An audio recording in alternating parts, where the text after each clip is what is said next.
रातो रगत बन्द गर्नुपर्छ हामीले जुम्रेहरूको चटक एक दुईचोटि होइन हामीले पटक पटक सयौं विनको प्रहार झुन्थ्यो निकै निकै घातक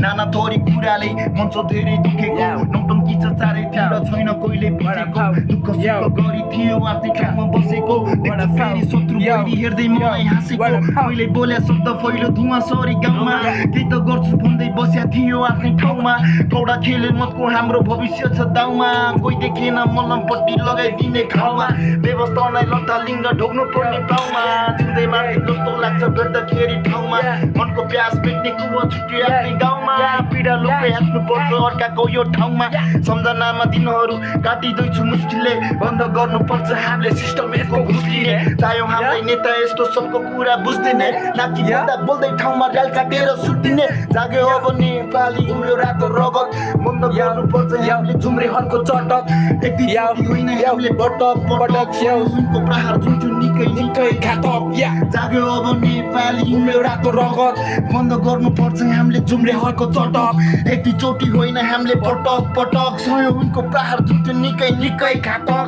चट्ट पारी ठल्केस तैँले भ्रष्टाचारको ठाका चाकै चाकमा हानी लात कटाइदिन्छु नाका कडक मान्छे अलग फ्लो नेपाली यो भाका काभ्रेलीको झोकमा पर्ला विचार गरे ढाका राजनीतिको लगाइ पर्दा खासमा रहेछ देशलाई चोर्ने काठमा किला ठोकी काठमा झुन्डाउनु त यसले पर्ने कोहीले बेचे काला बारी कोहीले ल्याए सेता कुकुर जस्तो बेवर भाग छ हाम्रो देशको नेता जाग्यो अब नेपाली उम्ल्यो रातो रगत बन्द गर्नुपर्छ हामीले जुम्रेहरूको चटक एकचोटि होइन हामीले पटक पटक सयौं उनको प्रहार जुन्थ्यो निकै निकै घातक मेरो देश डुब्यो आज लुबाउन के गर्ने छैन जागी देशमा आमा आफ्नै यो पेट पाल्ने अपराधी पुलियामा सोझा यहाँ जेल गर्ने गर्न खोजे के होला कोही मर्ने बेला नेताले